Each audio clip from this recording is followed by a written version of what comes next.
Hey class, last review, I wanted to just shore up everything and make sure that your coursework is complete.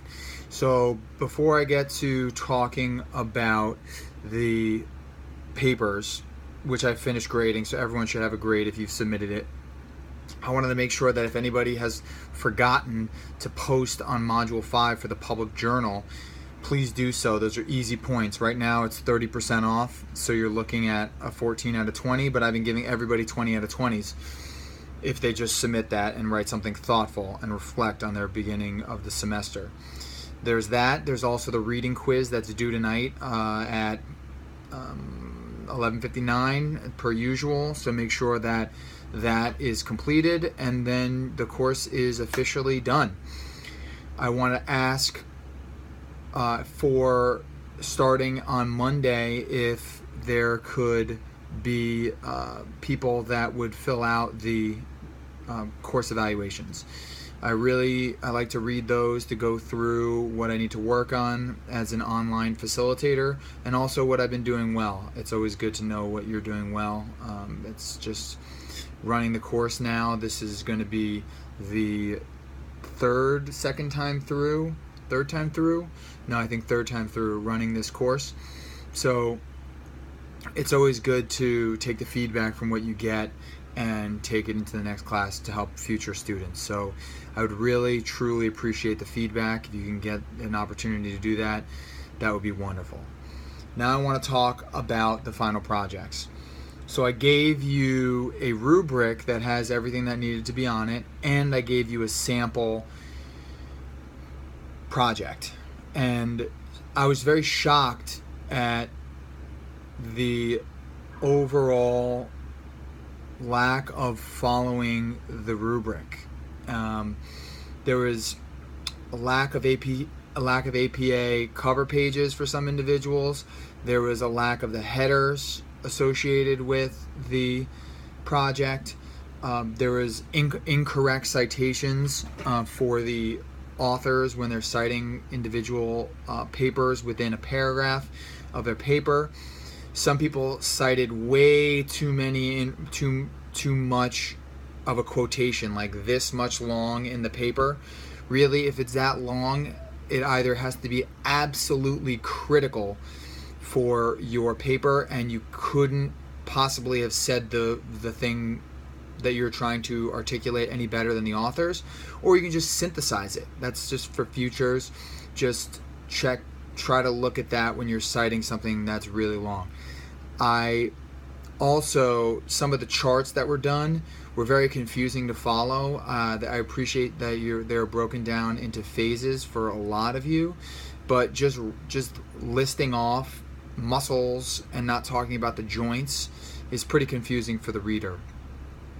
Spelling errors and grammar errors in some papers were very high, and it's something that I wanted to try to get across to start this project a little bit earlier than Monday. And so I know there was confusion with the due dates.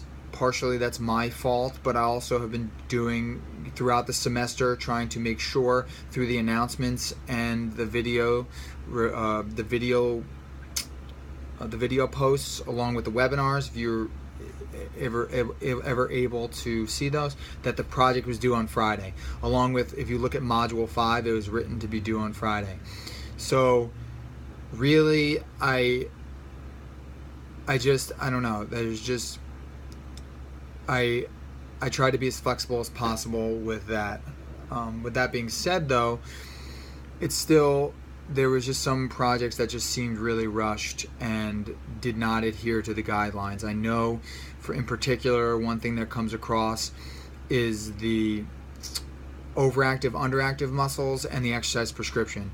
So with the overactive, underactive muscles, all I was looking for was a rudimentary understanding of what muscles could potentially be underactive or overactive based on the situation. Now, if it's an injury, there's still the opportunity to talk about that, because you're predisposing the tendon to certain, if it's a biceps tear, for instance, the biceps tear is assuming a lot of the load, but that usually is not.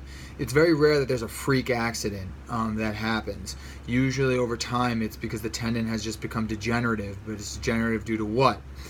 And so all I was looking for here was just some hypothesis as to what over or underactive muscles could be, and then your exercise program is going to address those over or underactive muscles. So really, I accepted some individuals that looked for some other things that were not specifically straight up exercise, but exercise was the point of the assignment. So and with the exercise, it should be peer reviewed. So it's not just something that, yeah, you're doing, for lateral epicondylitis, you're doing a flexion extension exercise of the elbow. Well, there should be a peer citation associated with that, because we want to make evidence-based suggestions. So this is a project that was supposed to help you with that.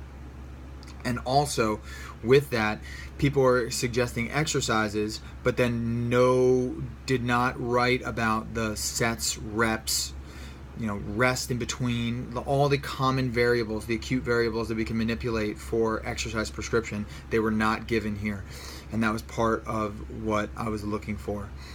That's not to say that there were some students that did fantastic. I really thought that there was just more of a split in this term in both sections that I taught, that really there was some students that did absolutely outstanding, and I really just went above and beyond, and then there was some students on the other end of the spectrum that didn't do as well as I would have hoped, and that contrast was just highlighted more this term than previous terms.